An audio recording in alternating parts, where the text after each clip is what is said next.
Welcome to doctor Michael's music therapy channel. இன்றைய பதிவிலையும் brain and behaviour, emotion and cognition, faith அப்படின்ற அந்த பெர்ஸ்பெக்டிவில் சில செய்திகளை நம்ம பகிர்ந்துக்கலாம். சில பதிவுகளுக்கு முன்னாடி பார்த்தோம், secular and religion should not be mingled. Religion இடத்துல செக்யூலரிசம் வரவே வராது. அதே மாதிரி செக்யூலர்னு ஒரு கான்செப்டில் சில ஏரியாவில் பேசிக்கிட்டு இருக்கிறோம், சில கெட் டுகெதரில் இருக்கிறோம் அப்படின்னா அங்கே ரிலிஜன் இல்லை அப்படின்னு சொல்லி, because these two are totally different. It cannot be interlinked, it cannot be intermeshed also.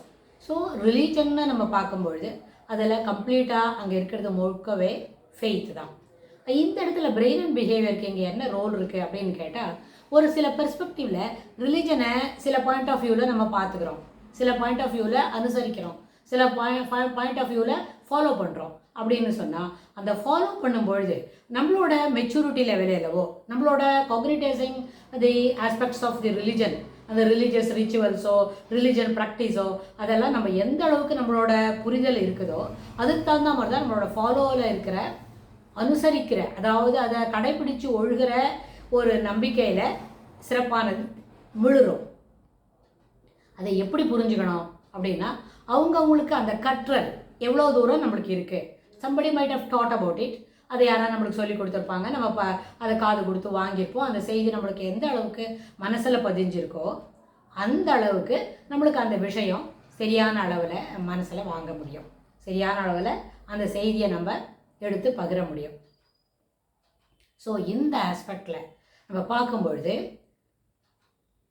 Brain and பிஹேவியருக்கு புரிதலுக்கு தகுந்த மாதிரி தான் காக்னிடைசிங் தி எபிலிட்டி.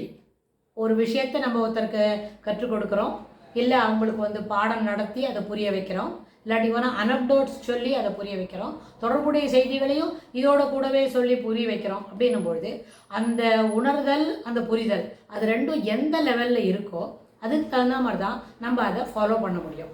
இது வகுப்பறையில் நடத்துகிற பாடங்களுக்கு மற்றும் இல்லை, இதுபோல் சில பெரிய செய்திகளை புரிஞ்சுக்கிறதுக்கும் இது நல்ல அளவில் பயன்படுதும். ஸோ இது எந்த அளவில் நம்மளால் இதை உணர்ந்து புரிஞ்சிக்க முடியுதோ அதுக்கு தகுந்த மாதிரி தான் நம்மளோட பிஹேவியர், நம்மளோட பழக்க நடத்தை அந்த செய்திக்கு தகுந்த மாதிரி இருக்கும். ஃபார் எக்ஸாம்பிள் ரிலீஜன் இருக்குது, அதுக்கு நம்மளுக்கு நிறைய அனுசரிக்கிற இன்ஃபர்மேஷன்ஸ் இருக்குது, செய்திகள் இருக்குது. நம்ம தாய் சொல்லி கொடுத்துருப்பாங்க, நம்ம தகப்பனார் சொல்லி கொடுத்துருப்பாங்க, இல்லை நம்மளுக்கு பாட்டனார் சொல்லி கொடுத்துருப்பாங்க. அந்த சொல்லி கொடுத்தது எல்லாமே நம்ம தெரிஞ்சுக்கிட்டு இருக்கிறோம் அப்படின்னா அதை எந்த அளவுக்கு நம்ம கிராஸ் பண்ணியிருக்கிறோம், எந்த அளவுக்கு நம்ம புரிஞ்சுக்கிட்டு இருக்கிறோம், அதுக்கு தகுந்த மாதிரி தான் அதுக்கு ரிலேட்டடாக இருக்கிற பிஹேவியர், அதுக்கு ரிலேட்டடாக இருக்கிற பழக்க நடத்தைகள் அமையும். ஃபர்ஸ்ட் ஆஃப் ஆல் இதுக்கு எல்லாத்துக்கும் மேலே முதன்மையானதாக நம்ம எதை சொல்ல வேண்டும் என்றால், இந்த ரிலிஜன் என்றத ஒரு ஆஸ்பெக்டே சோஷியல் லேர்னிங்கில் தான் நிறைய கிடைக்கும். தனிப்பட்ட முறையில் ஒரு ஃபேமிலியில் நம்ம கற்றுக்கிறத அதோடு கூட சோஷியல் லேர்னிங். ஏன்னு சொன்னால், ஒரு சின்ன குழந்தை இருக்குது, அதை நம்ம ஒரு டெம்பிளுக்கு அழைச்சின்னு போகிறோம்.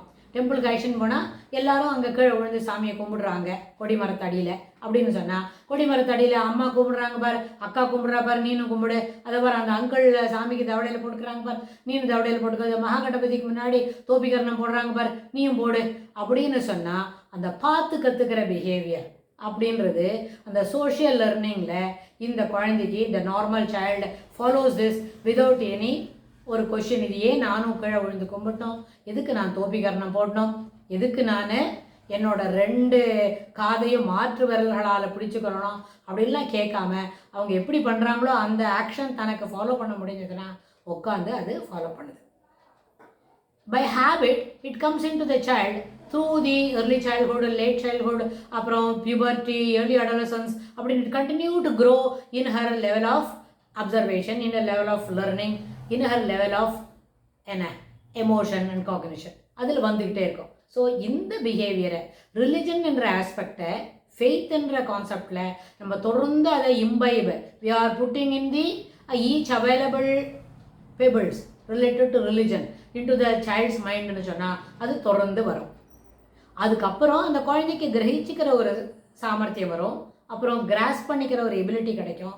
அதுக்கப்புறம் அதனோட இது எல்லாத்தையும் ரிலேட்டடாக என்விரான்மெண்ட்டோட கூட ரிலேட்டடாக அம்மா கூட ரிலேட் பண்ணி அப்பா கூட ரிலேட் பண்ணி யாரோட பிஹேவியரில் இது எப்படி இருக்குது, அந்த வீட்டில் எப்படி நடக்கிறது அப்படின்னு தொடர்ந்து தெரிஞ்சுக்கிட்டு இருந்தாங்களானே அதுக்குண்டான ஹேபிட்ஸ் எல்லாமும் the child learns to grass and abide by it.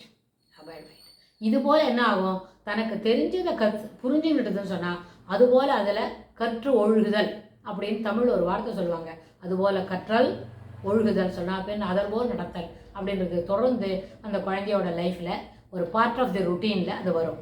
So இது என்ன பண்ணுன்னா த பிரெயின் அண்ட் பிஹேவியரில் the learning, the social learning ஆஸ்பெக்ட்ஸில் நாம் தெரிஞ்சுக்கிட்ட ரிலீஜன் ஆஸ்பெக்ட்ஸ் எல்லாமே it comes into our behaviour, thereby it refines our expression of behaviour அப்படின்னு நம்ம தொடர்ந்து பார்க்கலாம். இதுக்கு தொடர்புடைய செய்திகளை வரப்போகிற பகுதிகளிலும் பார்க்கலாம். Thanks for